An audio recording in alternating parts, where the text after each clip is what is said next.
Estamos de regreso a su programa Criterios, hoy con el abogado criminalista Fermín Mármol García, que además él es jefe de cátedra de criminalística de la Universidad Santa María. Gracias por haber aceptado la invitación. Para mí es un placer estar con usted, con su equipo, en el programa Criterios y abordando estos temas tan complejos, ¿no? Vamos a hacer hablar de la criminalidad en el país. ¿Cómo observas tú que estamos hoy con relación a otros años, por ejemplo? El problema de Venezuela es que la criminalidad es estructurada, es organizada. Es decir, estamos en un escenario, un estadio superior. Tenemos bloques criminales perfectamente constituidos que amalgaman una cantidad de delitos conexos que irrumpen hacia la sociedad venezolana. Pensar que el delincuente venezolano no se organiza, que el delincuente venezolano no se documenta, es un gran error. La delincuencia venezolana ha aprendido, insisto, a organizarse, a estructurarse. Por eso es que tenemos bloques criminales. O sea que podríamos decir que tenemos influencias externas que han incidido en la calidad del delito, entre comillas, ¿no? Sí, evidentemente que Latinoamérica ha tenido una génesis en Venezuela. El delito del secuestro express, como sabemos, es una modalidad mexicana. El secuestro prolongado es colombiano. Bueno, la materia del robo agravado, por supuesto que viene también de Colombia, pero el desmembrar cuerpos humanos, el linchamiento, que no eran parte de la cultura ciudadana, proviene de Brasil.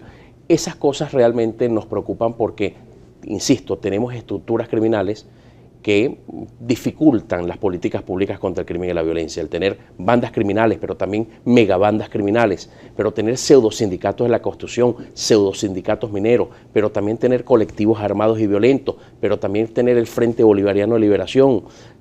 Eso complica el escenario y el tipo delictual es de mayor gravedad para la sociedad. Oye, se nos ha incrementado de manera así exacerbada la cuestión del delito. ¿Estamos perdiendo la batalla frente al delito, Fermín?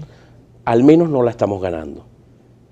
Vemos los rankings en que se encuentra Venezuela con relación al homicidio, al secuestro, al tráfico ilegal de drogas y a la corrupción, y vemos que nos hemos quedado rezagados en Latinoamérica, y eso no es una buena noticia. ¿Cuáles son los parámetros que se establecen ahí o que permiten darnos una visión de si vamos bien o vamos mal? Bueno, tenemos que llevarlo a tasas, ¿verdad? Todo se calcula en base a 100.000 habitantes, y eso permite horizontalizar a los países. No importa el número de ciudadanos que tú tengas en tu país, tu población, sino el número de delitos sometido a 100.000. Y cuando vemos eso, Venezuela realmente, insisto, en temas de homicidio y secuestro, queda muy mal parada. Pero en cuanto al tráfico ilegal de drogas, responde a una tabulación de decomisos aéreos y marítimos y de dónde venía partida la droga, y Venezuela ahí queda mal. Y en temas de corrupción se mide un poco la transparencia, y Venezuela tiene grandes problemas también allí. Bueno, hay quien resiente o plantea que hay mucho impunidad en cuanto a lo que es el ataque al delito. ¿Incide eso realmente en lo que es ahorita la exacerbación de los índices delictivos? Sin lugar a dudas. Recordemos a Eduardo Galeano, este escritor latinoamericano que también ha sido seguido por la Revolución Bolivariana, que decía que la impunidad le hace propaganda al crimen y publicidad al delincuente, y eso es una gran verdad.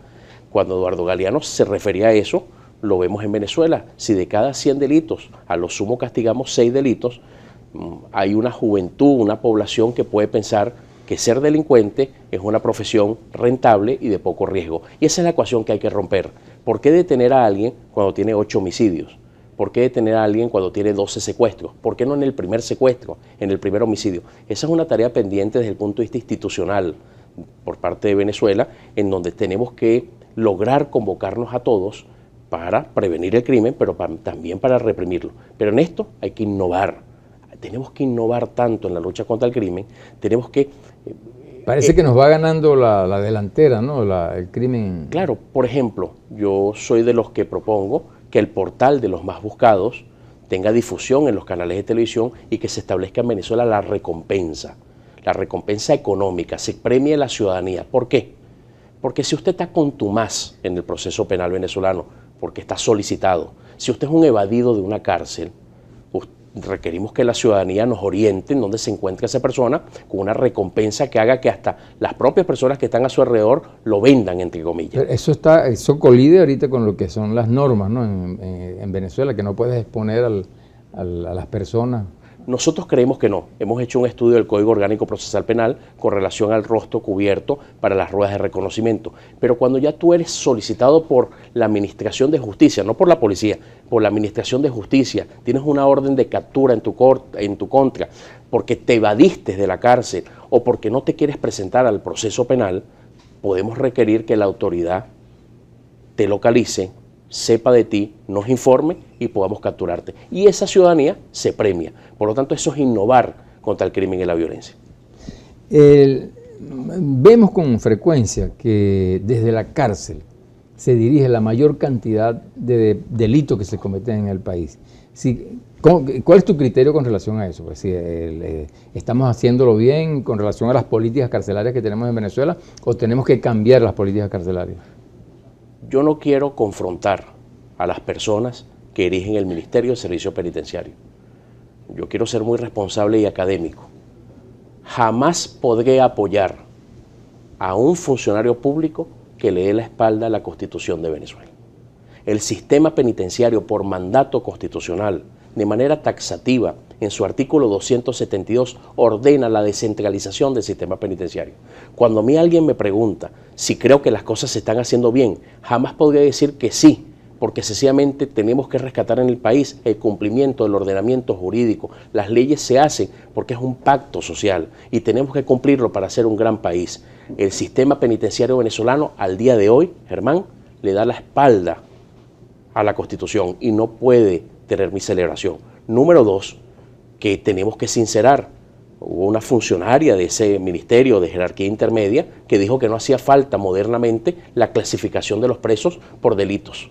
Al contrario, más que nunca en la humanidad se lleva como política pública penitenciaria la necesidad de clasificar a los privados de libertad por tipos delictuales. Y en Venezuela no se ha hecho. Número dos, no se han hecho más y mejores cárceles pequeñas y modernas para que los problemas sean pequeños. Tampoco se han hecho. Y número tres, por supuesto que tenemos que abrir la cortina para dar transparencia. ¿Qué importa que las ONG venezolanas puedan interactuar con el ministerio? Por ejemplo, el Observatorio Venezolano de Prisiones, una ventana a la libertad, una dirigida por Humberto Prado, otra por Carlos Nieto. De eso se trata la administración pública, el convocar voluntades, el ser transparente y el estar sometido a las leyes. Excelente, Fermín. Vamos a tener una sección que es que nos dice la gente desde la calle, vamos a escucharlo y nos responde luego en el próximo segmento.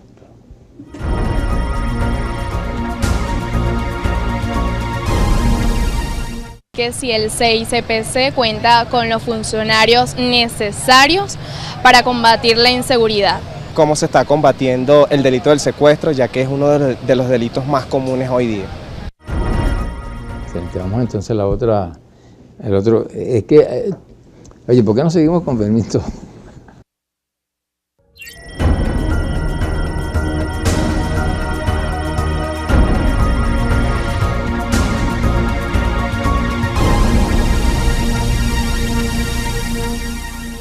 De regreso a su programa Criterio, hoy estamos con el abogado criminalista Fermín Mármol García.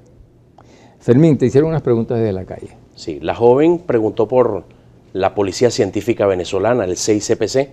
Lo primero que hay que decir en su programa e insistir es que es una noble institución, nacida en la democracia en el año 1958 y que es pilar fundamental en la lucha contra el crimen y la violencia, porque le corresponde recibir la denuncia ciudadana, sustanciar los expedientes, buscar el acervo probatorio y elevárselo al Ministerio Público para que dicte un acto conclusivo. Es realmente una policía científica. Sí, correcto. Y con alto nivel, ¿no? Sí, porque tiene un trípode de funciones, ¿no? El área de pesquisas, pero también se apoya modernamente con el área de criminalística y por ahora un instituto autónomo aparte que es el de ciencia forense, que en el futuro, Germán, tenemos que reformar la ley para que el área de ciencias forenses retorne a la policía científica como todas las policías de investigación criminal moderna, que tenga el trípode de funciones.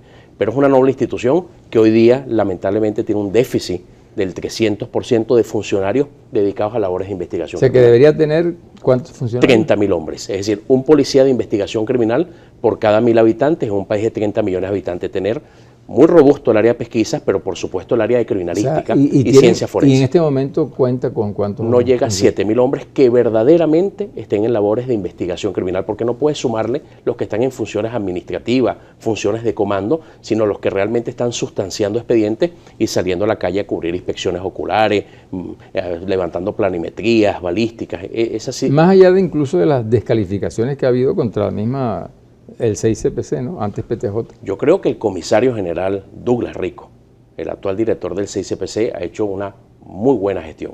Primero, una muy buena gestión en transparencia y en comunicación. Hay que ver cómo publican todos los avances tecnológicos y todo lo que es el desmantelamiento de bandas criminales. Pero por otro lado, por supuesto que el 6CPC, bueno, nos demuestra que los casos complicados, los casos cangrejos, los resuelven. Y eso es importante. ¿Qué pasaría si duplicáramos el personal? ¿Qué pasaría si el 6CPC no recluta más bachilleres y recluta universitarios? ¿Qué pasaría si el 6CPC le rescatan su academia de investigación criminal para universitarios nada más? ¿Qué pasaría? Sin lugar a dudas que pudiéramos lograr darle un golpe contundente a la impunidad que produce imitación criminal en cualquier país. La siguiente pregunta que te hicieron sobre los secuestros. El secuestro... Infame delito. Sí, es un infame delito, coincido con usted. El secuestro es un tipo delictual de delincuencia organizada, pero más allá de eso, que es de ámbito jurídico penal, es un delito cobarde desde el punto de vista criminológico y que tiene delitos conexos como las lesiones personales, la muerte en cautiverio, pero también los actos lascivos y la violación. El secuestro requiere la voluntad y el concierto de todos, pero empecemos por algo. El gobierno nacional tiene que trazar una política pública de rescate de la denuncia ciudadana.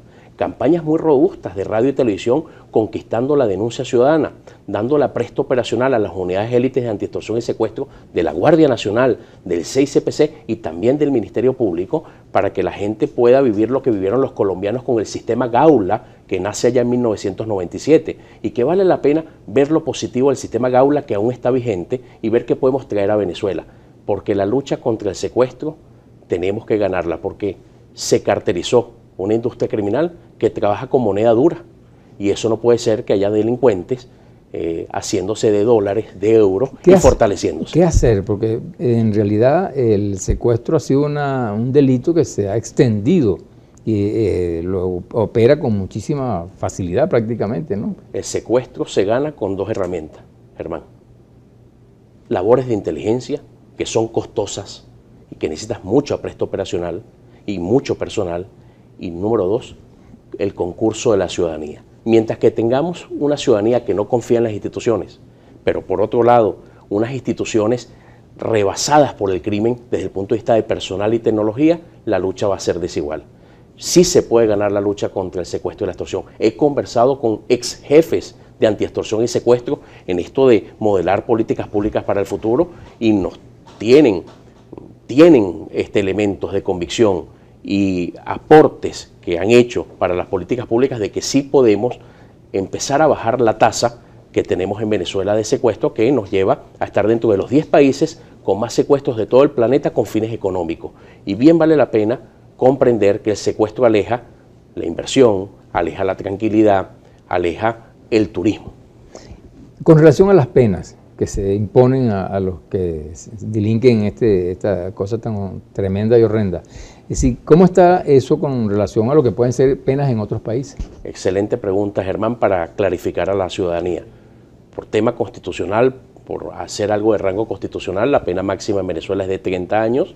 Creo que es suficiente, que está bien. No soy de los que me sumo a aumentar las penas, mucho menos la pena de muerte o la cadena perpetua. Número dos, no me subo a bajar la posibilidad de imputar a los menores.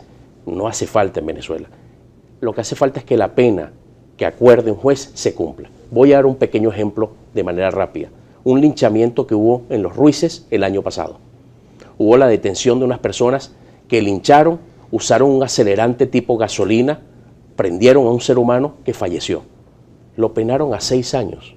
¿Usted se imagina que en Bogotá o en Santiago de Chile o en Buenos Aires a un ciudadano en plena capital le echen gasolina, lo prendan, lo filmen y que solo le coloquen una pena de 6 años, para mí no tiene sentido.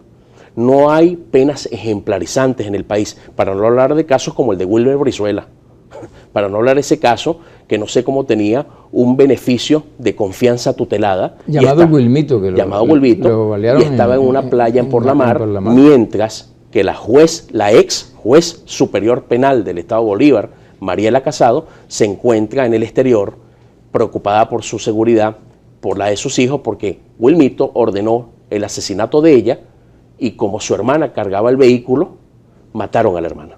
Esas cosas no pueden ocurrir en el país. ¿Y cómo esa persona puede ir a la playa así, con todo ese desparpajo?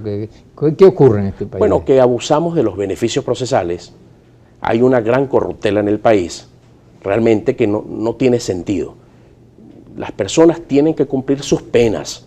Estamos abusando de los beneficios. No tiene sentido. Y mucho más, no se le puede dar un beneficio a personas que tenemos imágenes de ellos en la cárcel portando fusiles o rodeados de botellas de licor, porque eso no es reinserción social.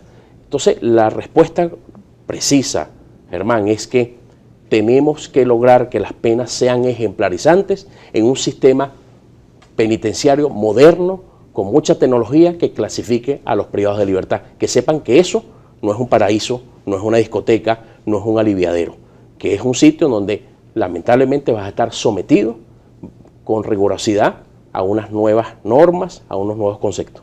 Estamos en este momento, Fermín, viendo una figura terrible que son los planes en las cárceles.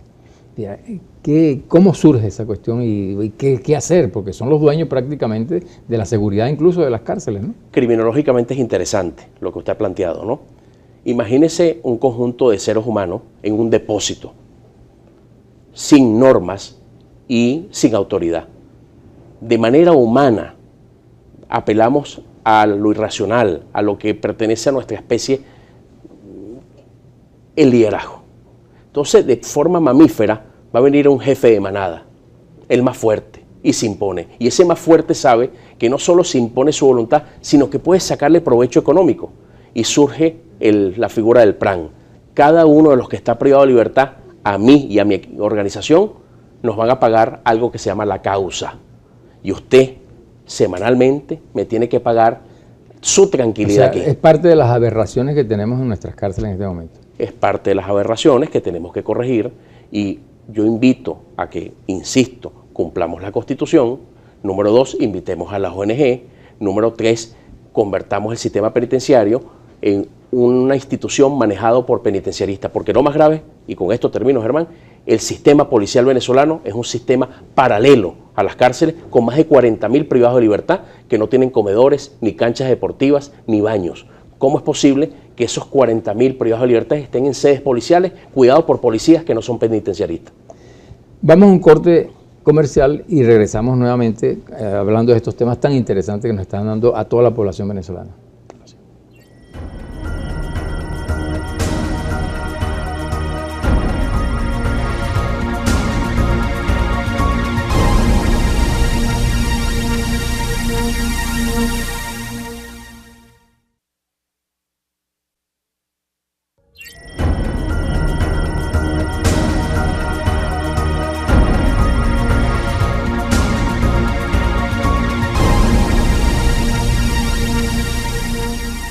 De regreso a su programa Criterios, hoy estamos con el abogado criminalista Fermín Malvar García, además profesor universitario.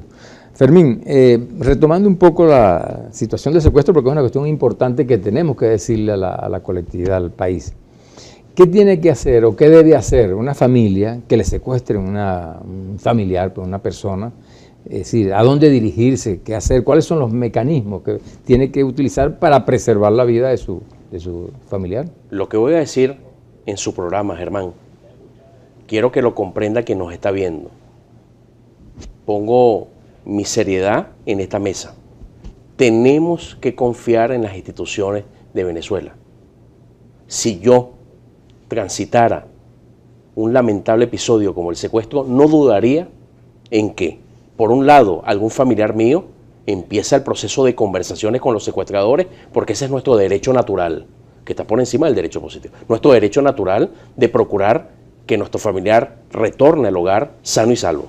Sí, dentro de la angustia que eso dentro genera de la a los angustia, familiares, ¿no? Pero por otro lado, otros familiares míos estarían colocando la denuncia formal en alguna de las instituciones que le corresponde. En el caso particular, iría al 6CPC, anti-extorsión y secuestro, a colocar la denuncia ciudadana para que empiece un trabajo técnico y científico. Porque uno sabe cómo comienza el secuestro, con una llamada que pide dinero, pero no cómo termina. Y es importante tener la experiencia, la pericia de los hombres y mujeres de la policía científica, pero por otro lado, el sentimiento normal de un familiar que empieza las conversaciones con los secuestradores. Es lo primero que recomendaría ya transitado el evento. O sea, ¿tú consideras que es un error que las personas asuman ese mecanismo de diálogo y negociación con los secuestradores? En solitario sí. En solitario es un gran error. Porque ha ocurrido que han matado a las víctimas, ¿no? Claro, malas negociaciones, cancelar a quien no se debe, exponerse a que también te secuestren cuando estás cancelando. Es preferible que en este tema haya una bifurcación. La necesidad de tú conversar con los secuestradores que lo están pidiendo, pero por otro lado hay familiares alimentando la investigación en tiempo real, porque un secuestro que pareciera express puede terminar en prolongado, y si tú no te pusiste en las manos de la autoridad, pierdes evidencias de interés criminalístico que pueden dar con la resolución del caso. Y por otro lado, si tú eres la víctima directa del evento, comprende, entiende que tu actitud sumisa, tu actitud de colaboración, tu técnica de ser un objeto en los primeros minutos es pieza fundamental para sortear este difícil camino. La familia tiene que comprender que tiene que apostar un poco más a la prevención.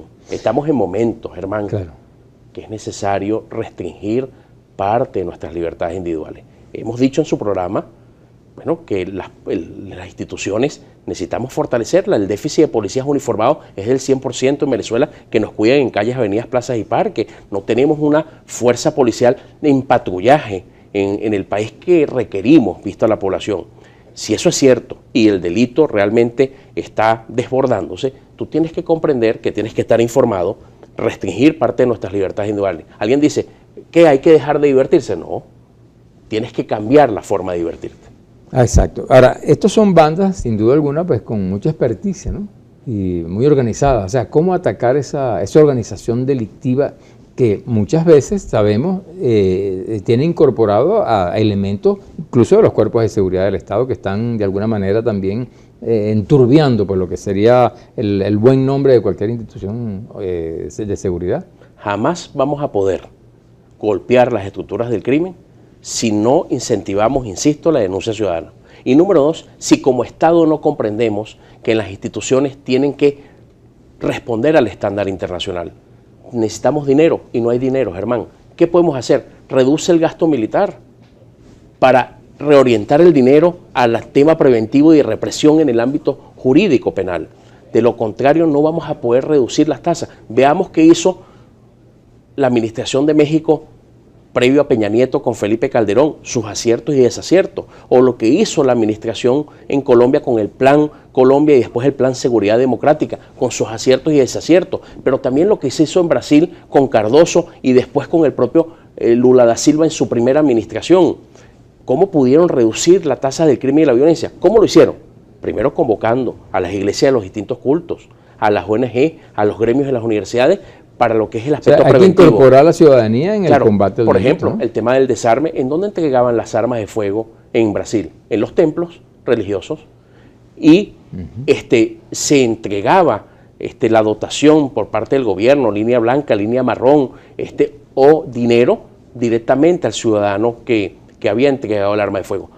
¿En dónde existió el desarme en Venezuela? Yo no vi como ciudadano ningún sitio en donde usted pudiera entregar un arma de fuego. ¿Quién va a entregar el arma de fuego? ¿El delincuente? Claro que no. Lo va a entregar es la viuda. Su herramienta de trabajo. Claro, no lo va a entregar. El tema del desarme voluntario es una gran excusa y bonita para montar una campaña de buenas costumbres, de convivencia ciudadana, de respeto a la ley, y aquellas personas simbólicamente van a entregar su arma y se van a llevar una nevera, una lavadora, pero es una excusa bonita para las campañas de televisión. ¿Qué hacer entonces?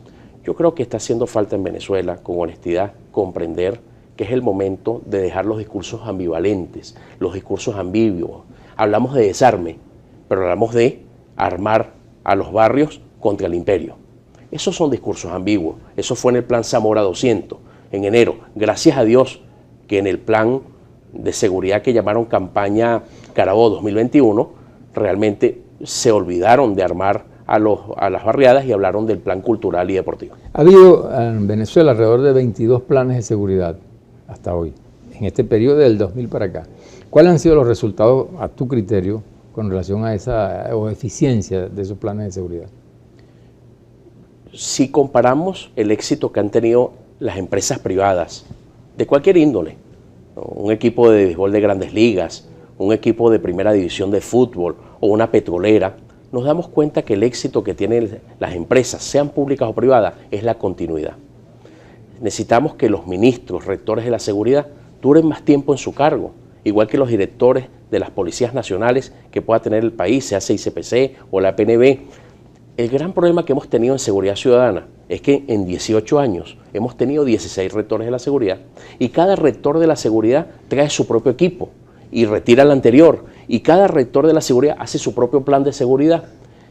18 años, con 16 rectores y más de una veintena de planes, nos habla que las cosas no tienen mucha consistencia. Inclusive, me recuerdo el gran trabajo que hizo la CONARREPOL en el año 2005. El ministro que vino después, que no lo quiero mencionar, dijo que el trabajo de la CONARREPOL, que había dirigido el otro ministro, que era de su propio partido, era un trabajo de derecha. Eso no tiene sentido en políticas públicas. Yo creo que los resultados hablan por la gestión.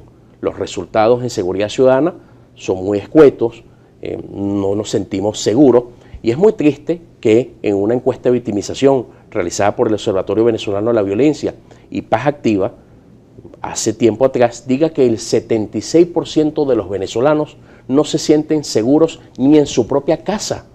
Y esa es una realidad que tenemos que cambiar. Mucho menos nos sentimos seguros en el carrito por puesto o caminando en las calles. Tenemos que rescatar la seguridad y confianza de la ciudadanía para volver a ser un gran país y no que de noche sean ciudades fantasmas. Tenemos la percepción de la invasión, por darle un nombre, de desplazados de todos los países que nos rodean, que ha incidido en la criminalidad en Venezuela. ¿Qué tanto puede afectar eso en esta cuestión? Nos lo respondes en el próximo segmento. Ya regresamos.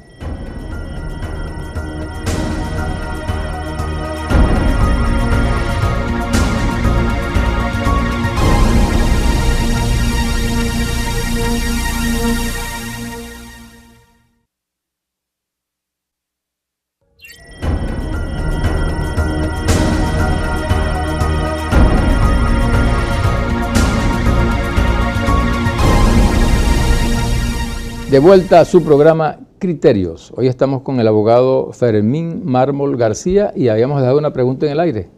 Influencia de las personas que de alguna manera acuden a Venezuela, sin estigmatizarlos, pero que algunos dicen que han incrementado el problema de la inseguridad en el país. ¿Cuál es tu criterio con relación a eso? La verdad es que sí.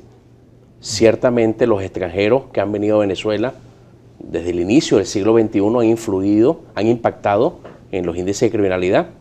El Plan Colombia y el Plan Seguridad Democrática desplazó a la FARC, al ELN, a los paramilitares colombianos, inclusive a las BACRIM colombianas. Pero en Brasil también tuvimos desplazamiento de los garimpeiros. O sea que nos están... Correcto. Nosotros le llamamos criminológicamente, Germán, el bloque extranjero, que es los extranjeros haciendo delito de delincuencia organizada en Venezuela, tráfico ilegal de drogas, el tema de tráfico de armas, el tema, por supuesto, de secuestros y extorsión. Estos bloques que subyacen en lo que hemos llamado el microestado extranjero nos golpean, tal vez cercano al 7% de toda la masa de crímenes de delincuencia organizada que tenga Venezuela. Y crímenes que en Venezuela no eran usuales, pues. No eran usuales. Lo lamentable es que hemos visto que tenemos problemas en la frontera. Somos un país colador. No tenemos la fortaleza institucional para evitar el ingreso de drogas y armas, pero tampoco tenemos la fortaleza para evitar el egreso de las drogas. Por eso es que la ONU nos ubica en sitiales muy negativos con relación a los cargamentos que por vía marítima llevan a la Unión Europea. Y paradójicamente nuestra juventud se está yendo del país producto de ese mismo problema de criminalidad, Sí. Los talentos nuestros se nos están escapando. Entonces, ¿qué hacer? ¿Qué mecanismos tomar en Venezuela para evitar esa situación tan difícil que tiene nuestra gente en Venezuela? Estoy seguro que, al igual que usted, los televidentes comprenden que en todo país hay más gente buena que mala, sin lugar a dudas. Pero es que los malos son más fuertes, parece. Circunstancialmente, lo vemos hasta en la Biblia, ¿no? Circunstancialmente tienen capítulos de fortaleza, pero este es un gran país. Aquí se va a imponer la meritocracia, se va a imponer el concurso de credenciales y el concurso de oposición, se va a imponer la transparencia. Vamos a poder rescatar las instituciones socializadoras primarias, rescatar la familia, reduciendo el embarazo precoz, rescatando a la niñez en situación de abandono, rescatando la escuela como la segunda institución socializadora primaria y, por supuesto, fortaleciendo y apoyando a las iglesias de los distintos cultos. Yo creo en eso, Germán, yo creo en ese país.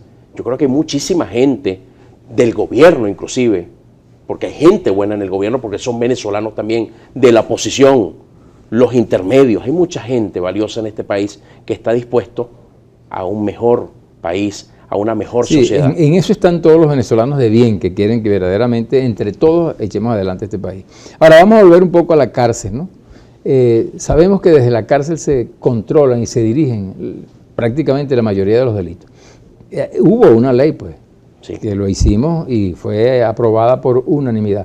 ¿Qué ocurre? ¿Por qué no se pueden instrumentar esos mecanismos que aparentemente posibles y fáciles no se instrumenten? Muy buena pregunta para recordarle a los televidentes varias cosas. Primero, que fue la única ley aprobada por unanimidad en el año 2016 en la Asamblea Nacional. Número dos, que la Comisión de Política Interior, que dirige la diputada Delsa Solórzano, convocó a una serie de expertos, donde estaba Luis Iquiel, donde estaba Javier Gorriño, Alberto Arteaga Sánchez, para proyectar una ley que bloqueara las señales telefónicas móviles y también el internet desde las cárceles. Esa ley se aprobó, por lo tanto se sancionó, posteriormente se publicó y es ley de la República. Pero hay una vacatio legis hasta abril, falta menos de un mes para que el Ministerio de Servicios Penitenciarios cumpla con el mandato legal de colocar estos inhibidores, estos bloqueadores de señales y telefónicas e internet en todas las cárceles venezolanas. Va a impactar muchísimo porque usted tiene que controlar en los reclusos tres cosas: las armas de fuego, las comunicaciones y el manejo de dinero en efectivo. Y parece que en las cárceles hay poco de todo eso, ¿no? Sí, por lo menos está en discusión esa agencia paralela a la banca, que aparentemente era más como una sede de préstamos dentro de una cárcel venezolana. Hay posiciones encontradas entre la investigadora que hizo la denuncia y el funcionariado del Ministerio de Servicios Penitenciarios, pero es indudable que en las cárceles rueda el dinero, las armas, las municiones, la droga, no podemos mentir. Ahora, ¿podemos mejorarla? Claro que sí. El ejemplo de República Dominicana vale la pena citarlo, emularlo, cómo construyeron rápidamente con el sector privado más y mejores cárceles, cómo pudieron clasificar los reclusos, y son cosas que tenemos que tomar de cada país. Lo bueno, nosotros tenemos también muchas cosas buenas que también exportamos. Vamos a importar estas políticas públicas positivas, desechando lo malo de ellas. Los medios de comunicación social, prensa, radio, televisión, redes sociales, ¿cómo pueden operar en función de mejorar el problema de la seguridad en Venezuela? Creo que el liderazgo del gobierno nacional tiene que ir dirigido para robustecer campañas que hasta ahora no se han hecho en el siglo XXI. ¿Desde cuándo no vemos una campaña robusta y sostenida en la radio y en la televisión, por poner un ejemplo, de buenas costumbres? Nosotros crecimos con Rumildo, con Buen Ciudadano, pero que sea robusta y sostenida, emulando ese gentilicio del venezolano.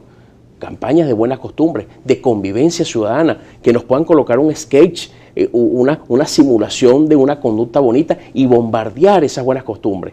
Eso es lo que queremos, pero por otro lado, doctores de los distintos poderes públicos, de los distintos sectores, dando el ejemplo que sabemos tratarnos, que sabemos conversar a pesar de las diferencias, que nos aguantamos para no decir cosas indebidas. Tenemos que tutelar también una conducta moderna y bonita de solucionar los problemas que aún no lo hemos podido lograr. Fermín, las escuelas, una cosa terrible. A mí me han comentado, no sé si es cierto, pero te pregunto, que en muchas escuelas y liceos se ha trasladado el ambiente, la dinámica de la cárcel, el PRAN, los luceros, toda esta cantidad de situaciones, los niños en tráfico de drogas. ¿Qué hacer con eso? Es verdad. ¿Sí es verdad o no? Es verdad, porque eso viene del hogar, un hogar deshecho, destruido, y lo que usted no consigue en el hogar no lo puede llevar en su mochila a la escuela. Sí. Y los docentes lamentablemente no se dan abasto con tantos problemas. Niños que se duermen por falta de alimento, niños que vienen irregularmente, niños que vienen golpeados y también niños que vienen inclusive a amenazar, no niños, pero adolescentes que llegan a amenazar en los liceos a los docentes. Insisto, Germán, rescatemos las instituciones socializadoras primarias. ¿Cómo vamos a hacer para reducir el embarazo precoz? No hemos hecho absolutamente nada, Germán, y somos el primer país de Sudamérica en embarazo precoz, superando en tasa al gigante de Brasil. Pero número 2, ¿qué vamos a hacer con los niños en situación de abandono? Los niños de la calle, que da dolor en las principales ciudades, niños que no están yendo a la escuela porque no tienen que comer. Yo creo que vale la pena que todos nos pongamos de acuerdo. Puntualmente tus recomendaciones para preservar la seguridad. Lo primero que necesitamos es rescatar la meritocracia. Hombres y mujeres al frente de las instituciones del sistema integrado de policía y el sistema de administración de justicia y el sistema penitenciario que irradie seguridad, confianza, transparencia, buenas costumbres, alejando el tema ideológico. Número 2, que recompongamos el presupuesto de la nación. Necesitamos que el gasto militar disminuya para reorientar esos recursos a seguridad ciudadana. Y número 3, en el ejercicio de la actividad, demostrarle al país que no es intocable.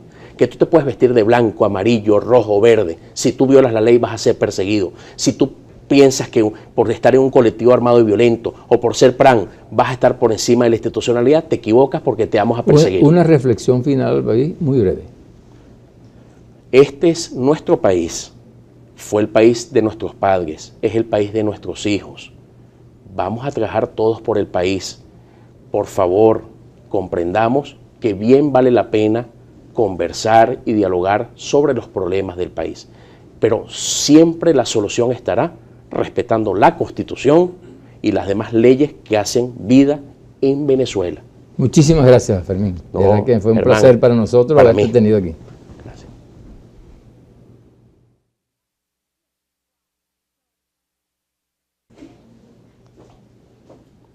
Este domingo estaré con Germán Ferrer en el programa Criterios para abordar el tema de seguridad ciudadana, para conversar sobre las instituciones que les corresponde la prevención y la lucha contra el crimen y la violencia en Venezuela. Te esperamos.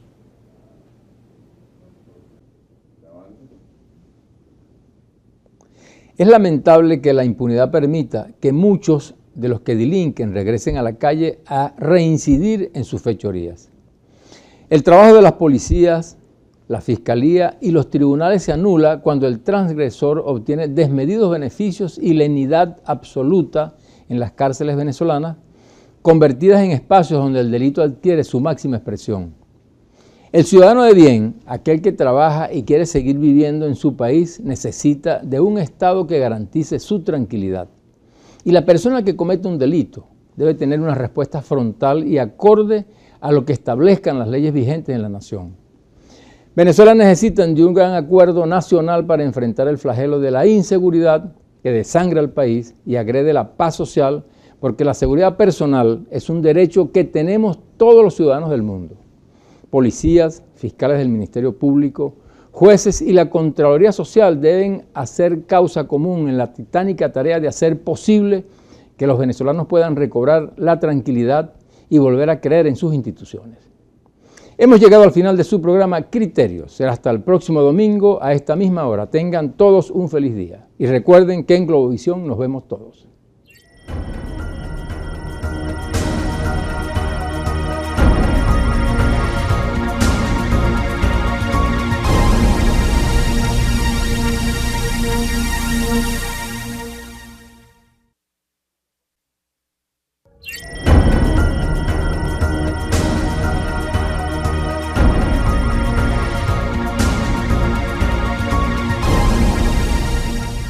Muy buenos días amigos de Globovisión, bienvenidos a su programa Criterios.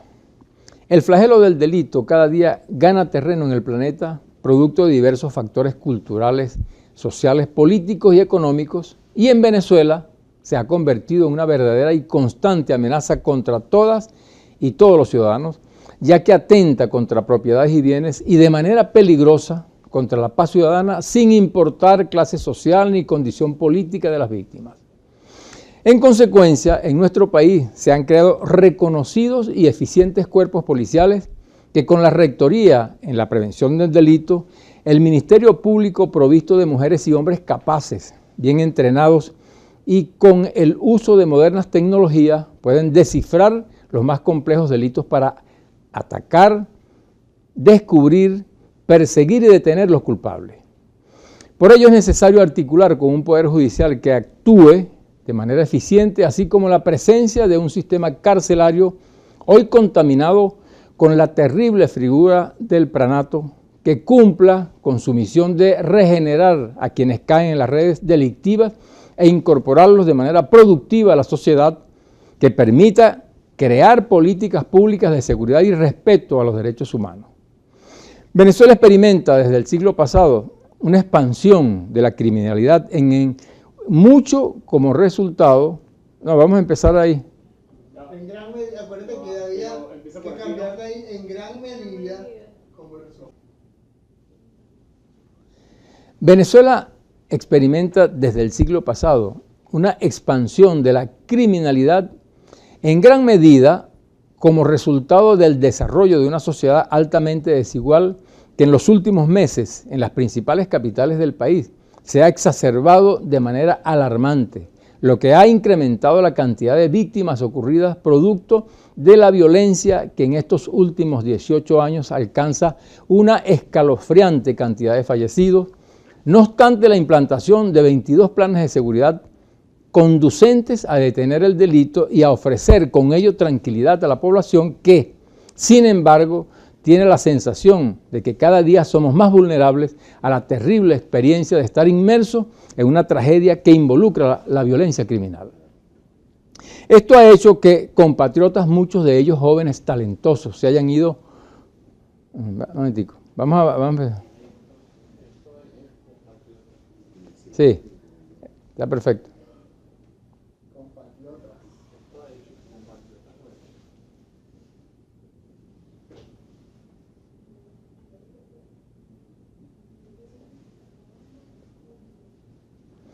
Esto ha hecho que compatriotas, muchos de ellos jóvenes talentosos, se hayan visto en la necesidad de emigrar del país para que el crimen no los alcance. Han abandonado la patria y la relativa comodidad alcanzada por temor a que un día la triste tragedia contada sea su propia historia. Hoy en Criterio tendremos como invitado al abogado criminalista doctor Fermín Mármol García. Vamos para acá.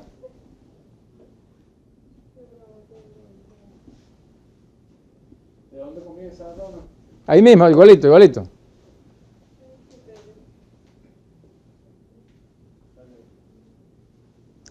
Hoy en Criterios tendremos como invitado al abogado criminalista doctor Fermín Mármol García. Vamos de nuevo. Mármol. Dale. Termina aquí Mármol García y después te... Vale. Ajá.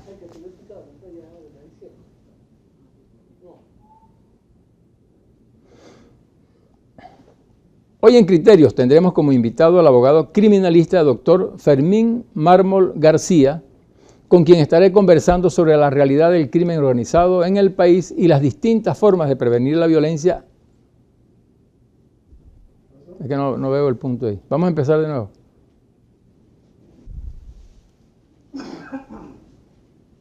Vamos.